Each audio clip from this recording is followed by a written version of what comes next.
Rujitថ្មី by ទេពពិសិដ្ឋដែលមានចំណងជើងថាចេញទៅមិនប្រាប់ហើយខ្ញុំបានឃើញ bot នេះគឺលយខ្លាំងមែនតើជា storytelling របស់គាត់គឺថ្មីសម្រាប់យើងរសជាតិមួយបែបទៀតដែរទេពពិសិដ្ឋបានផ្ដល់រសជាតិសម្លថ្មីមួយមកកាន់យើងអញ្ចឹងកុំឲ្យខាត់ពេល review យើងចូលទៅ reaction របស់ខ្ញុំទាំងអស់គ្នា let's go Don't tell my mama about last night. Don't tell my mama about Don't let she know that I will cry. Okay ស្នេហ៍thើខ្ញុំឈឺខ្ញុំសួរសាសប្បាយមួយពេលនាងចង់បដូរចិត្តនាងចង់ប្រែការអូខេអ្នកនរគ្នាទៅលើ intro មួយនេះយើងទទួលបានរសជាតិទាំង vocal មកពីក្រោយទាំង history របស់គាត់គ្រាន់តែ intro ចេញមកគឺ set បាត់ហើយអ្នកនរគ្នាហើយខ្ញុំឆ្លាញ់ទេពវិសិដ្ឋដែលគាត់ mix auto tune ជាមួយនឹង board playing ជាមួយនឹង melody របស់គាត់គឺលយខ្លាំងមែនទែនជាមួយនឹង vocal មកជា melody នេះគឺ the best ខ្លាំងមែនទែនគ្រាន់តែបើកក្បាល intro ឯងគឺធ្វើឲ្យការឈឺចាប់នៃក្នុងបេះដូងរបស់គាត់កំពុងតែ storytelling មកកាន់យើងខ្លាំងមែនទែន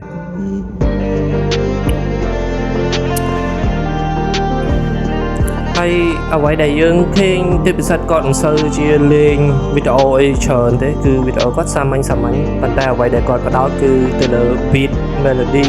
flow របស់គាត់ vibe របស់គាត់គឺគាត់បដោតទៅលើរឿងសំខាន់ហើយដូចជា description នៅក្នុង channel របស់គាត់ដូចគ្នាគឺគាត់អត់មានអីច្រើនខ្ញុំគួរតែធ្វើបែបណាស្រីខ្ញុំស្រឡាញ់នឹងផ្លែកសន្យាព្រោះភាពហឺហានឹងសុំใจផ្លូវនឹងចាន់ទុកបងជាការសំណងនឹងចង់លលេងស្នេហាមកខ្យល់មកឃើញបងអន់ទុកចាចេញទៅខ្ញុំអត់យល់ថាហេតុអីបានជាមនុស្សប្រុសស្មោះម្នាក់តែងតែជួបរឿងបែបនេះអ្នកទាំងអស់គ្នាមិនថាគេមិនថាខ្ញុំគឺមនុស្សប្រុសស្មោះដូចខ្ញុំអញ្ចឹងណា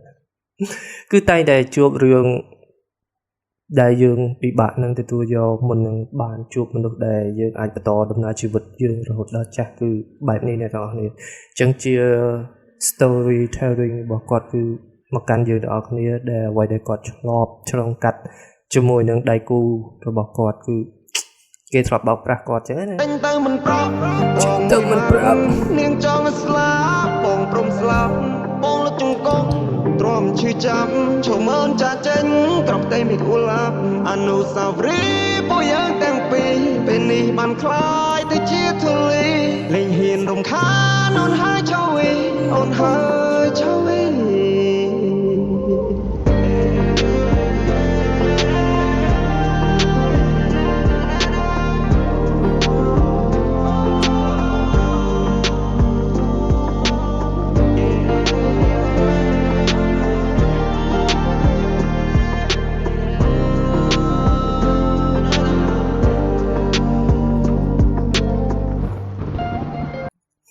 អូខេbot នេះបើយើងស្ដាប់ទៅទើបតែបាន1នាទី55នាទីគឺវាអស់អត្ថន័យបាត់ហើយគឺគ្រាន់តែគាត់ចង់បង្ហាញអារម្មណ៍គាត់តាមបន្តិចទៅកាន់អ្នកទាំងអស់គ្នាថាឥឡូវខ្ញុំកំពុងតែត្រូវបានគេបោកឲ្យប្រាប់គេចឹងបង